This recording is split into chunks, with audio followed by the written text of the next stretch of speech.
Right, it's Dan from Daily Joypad here, and we're with Adam from Rocksteady. That's right, yep. Talk about Hello. Batman Arkham City.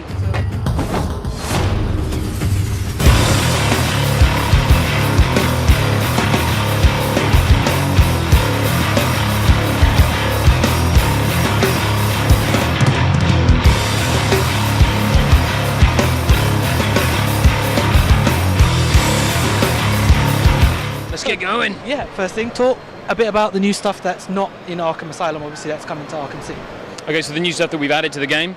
Okay, so one of the big things we wanted to do was increase the combat. You know, we wanted to build on an already solid structure. So we've added quick gadgets to combat. So you can use your grapple gun now. You can use quick batarangs, like 3 at a time. You can use quick gel to kind of leave like a trap, if you know what I mean, and detonate it later. We can use the what else we got? We've got the REC, which is like this remote electrical charge. You can stun people with it. Different body group, different thugs have different reactions from them.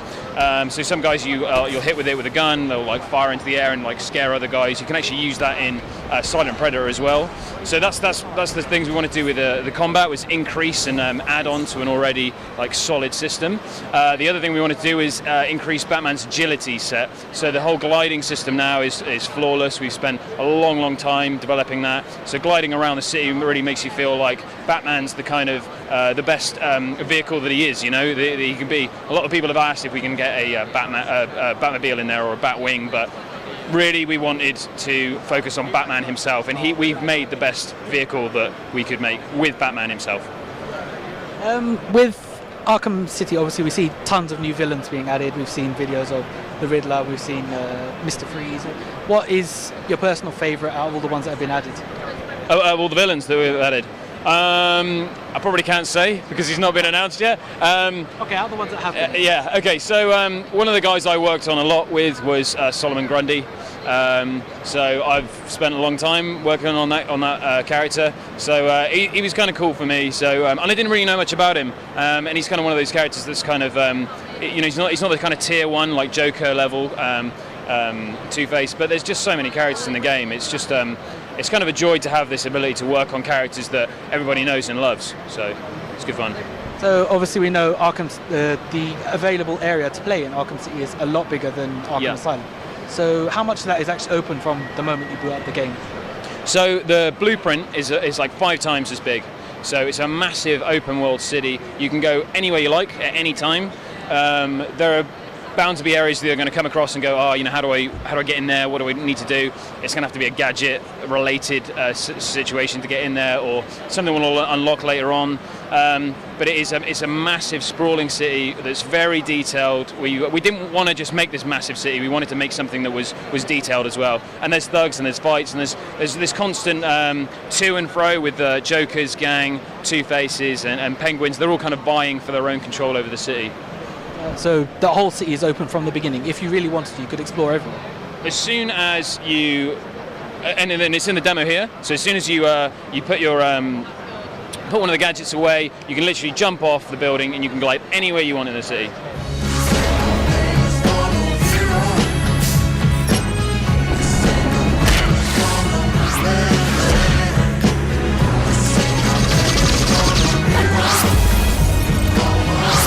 This place is dangerous. I like it.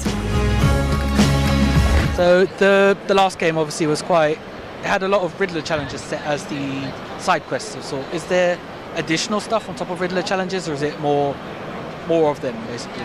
Well, we've got all sorts of side stories. We've got side stories with Bane, Zaz, plenty of other characters which I can't talk about. One of the ones that was announced the other week was Deadshot, so he's a new character we've got. That's a side story as well.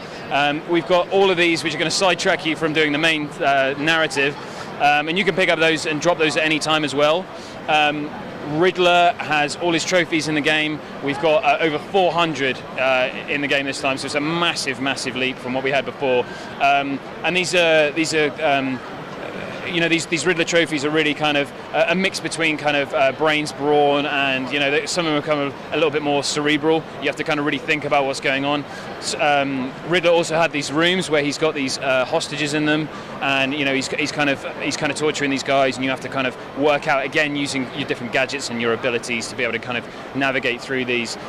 So in total, like if you want 100% the game, we're talking 40 hours plus. I mean, it's a massive game. So there's plenty of missable content. If you just went plowing through the story, you'd miss a lot of stuff. Oh yeah, absolutely. But you wouldn't want to do that, there is too much there. But the story itself is quite driving, and you'll find yourself, kind of compelled to carry on with that. But there's also all this other stuff going on. Okay. So just tell us again, when can we get our hands on this? So 21st of October here in Europe. The game's coming out, and that's on all. That's on 360 and PS3, and we look forward to getting it out the door. We really do. Yeah. Thank you very much.